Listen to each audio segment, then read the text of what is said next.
We got to start with, you've had quite an impressive breakout season this year. 16 rushing touchdowns, 1,000 yards. What do you think was the key to having it all putting it all together? I would just say opportunity mixed with the new system. Just getting a chance to get the ball in my hands a little bit more.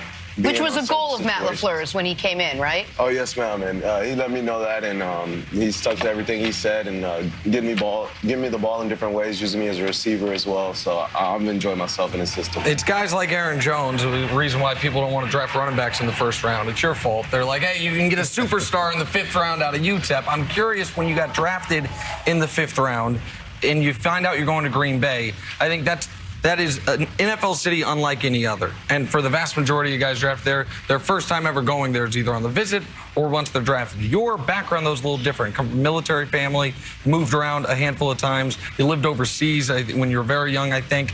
Do you think that prepared you a little bit to go from El Paso, where you had been for, what, 8 years or so, to move up to the frozen tundra? I think so. The military definitely helped me culture-wise, get used to different cultures and adjusting to that. And so when I got up there to Green Bay, I felt like I was able to adjust quick. Just the code was a little bit different from Texas, but other than that, it's been great. You know, a lot has been made about the window, and that's what football players always talk about, the window, the amount of time you have to actually win. And with Aaron Rodgers getting a little bit older and your team, you know, trying to figure out, especially after the big-time loss this in the postseason, how do you feel about the window? Is it still wide open for you guys, or where are you at right now in the progression of that? Yes, sir. We feel like it's still wide open for us. We feel like we're pretty young in all our skill positions. A-Rod's still young. He's still got a lot of time. So, I mean, if you look what Brady's doing, I mean, he's still got a lot of time. So I'm confident in him. Speaking of Aaron Rodgers, as good as he is, why do you think he often gets criticism for his leadership role in that locker room? I don't know. That's a great question. I mean, my instances from being around him, he's nothing but a leader.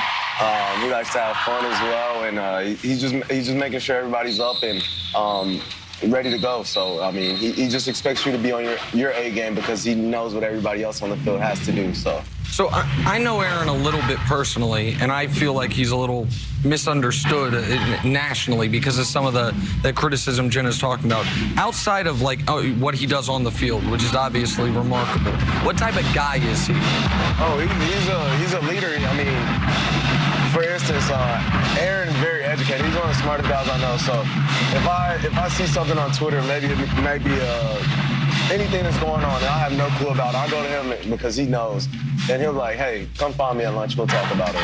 That's just the kind of guy he is. Such a good leader. He's actually leading a marching band right outside. I was just going to say, you're the only guest that brought your own marching band with you. He's here, guys. Give us 30 seconds. We'll bring him back. You know, you guys had a hard time scoring against the 49ers. A lot of teams do. You know, what makes them so tough to score against, and what makes this defense so good?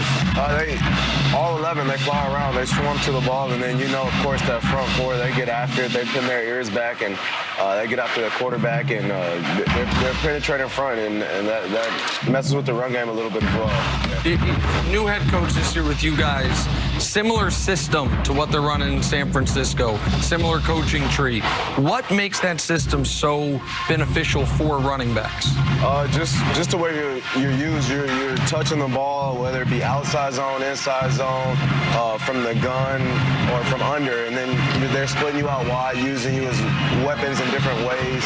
I've even came in the jet sweep and gotten the ball, so just keeping them guessing. They never know who's getting it and when you're getting it. So for you guys, you come as close as you did. Brian asked you about the window. I wonder, losing in the NFC Championship game the way you did, if there's one thing more than anything else you feel like on your guys' side of the ball, not defensively, offensively, we need to be better at next year to take the next step, what would it be? I would just say being more consistent. We came out in the second half and we played kind of our style of football. If we would have been playing that kind of football in the first half and not making mistakes and hurting ourselves, I feel like it would have been a little bit of a different game. But that's not to take anything away from their defense. They have a great defense, and they came ready to play. Just a quick follow-up on something you said earlier, that you had a conversation with Matt LaFleur about getting you more involved, getting the run game more involved in this offense. I think when we were all talking about what Matt LaFleur was going to install in this offense, we were like, okay, it's going to still be Aaron Rodgers at the line, dictating what he wants, reading coverages, and then doing what he wants to do.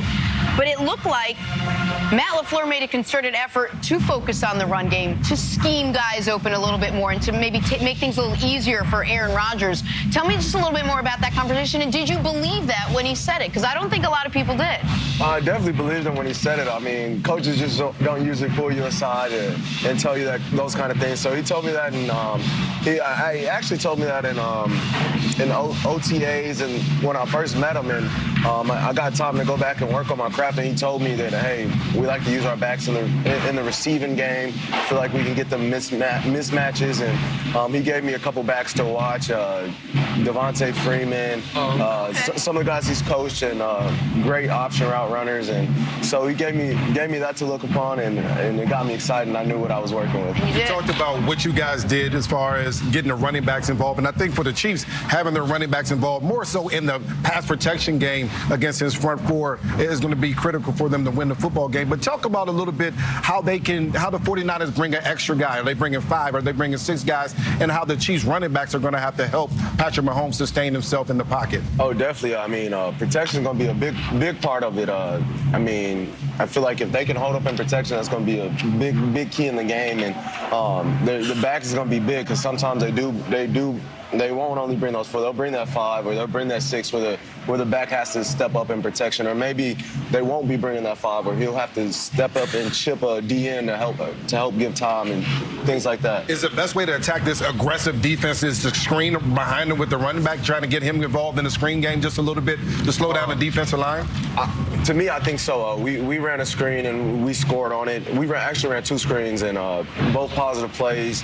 They were in man coverage, so you kind of just sit there behind the offensive lineman and get lost for a second and then do the rest after that. So I definitely do think the screen game. People might not remember, but you guys also played the other team in this year's Super Bowl. The Chiefs team was right around the time the Chiefs defense was rounding into form. They really kind of peaked at the end of the year. You guys obviously won that game. Defensively, what are some of the things the Chiefs do well? Who stood out to you when you're watching film leading up to the game of guys you got to look out for in that Chiefs defense? Definitely the Honey Badger. He's everywhere on that field. He's flying around, whether he's a deep safety or he's playing in the box. I mean, he's everywhere. So he's one of the guys that definitely stood out. But just like San Francisco's defense, those guys fly around. They're playing with a lot of energy. And also their corners stood out to me too. Willing tacklers, both teams, the willing tacklers at corners, and that's something that's big to me in the NFL when corners want to tackle. You got a pick? I just want to see a good game. Okay. So you don't have a pick. That's a good no answer for a current player. Of course it is. Aaron Jones, thanks so much Congrats, for hanging man. with us today. Congratulations. Lead the league in Much more touchdowns. First Things First, live from Miami Beach for Super Bowl 54 coming up. Baker Mayfield is coming up. Live, coming your way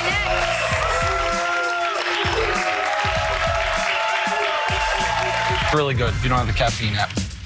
I don't, but I'm going to get it. There you go. And then You I'm can going to watch watch Juju it. compete with people. Absolutely. All right, back here on First Things First, coming to you live all week from beautiful South Beach in Miami. Getting ready for Super Bowl 54. That is just an absolutely lovely shot right there. We are sitting smack in the middle of that loveliness. Back here hanging out with James Harrison and Brian Westbrook all morning long. So, guys, we haven't had an NFL game since the conference championships. That was on January 19th, I think. So to say that we can't wait for the Super Bowl on Sunday might be an understatement. Coverage starts Sunday, 1 p.m. on Fox for that big game. We've been previewing the matchup all week long live from Miami. It is now time to go on record. Nick, I'll start with you. Who wins this game? I believe the Chiefs win the game because right now they have an offense that, as far as in the playoffs and through the air, is playing at an unprecedented level. Because it's been 2 weeks, Jenna, to your point, and we have such short memories, I feel like people are trying to convince themselves they didn't see what they saw. In the first round, or the second round of the playoffs after the bye, first playoff game for the Chiefs, they fell down 24-0 in the first half and had the lead at halftime because they went on a 51-7 run. They then went on a 35-7 run against a team that I was told is the Giant Slayer. They beat New England. They beat Baltimore. They've got the kryptonite for Kansas City, Derrick Henry in the running game. They had the kryptonite for New England. It was run the ball. Yeah. That was the kryptonite. Everybody knew that. Absolutely, and they thought it was going to be the kryptonite for the Chiefs as well, and they stopped that rushing attack. In order to beat a healthy Kansas City Chiefs offense, with Patrick Mahomes playing quarterback in God mode, you're going to have to get into the 30s. I don't think San Francisco can get into the 30s. I think the Chiefs win the game 34-26. I think Bosa gets home. Patrick Mahomes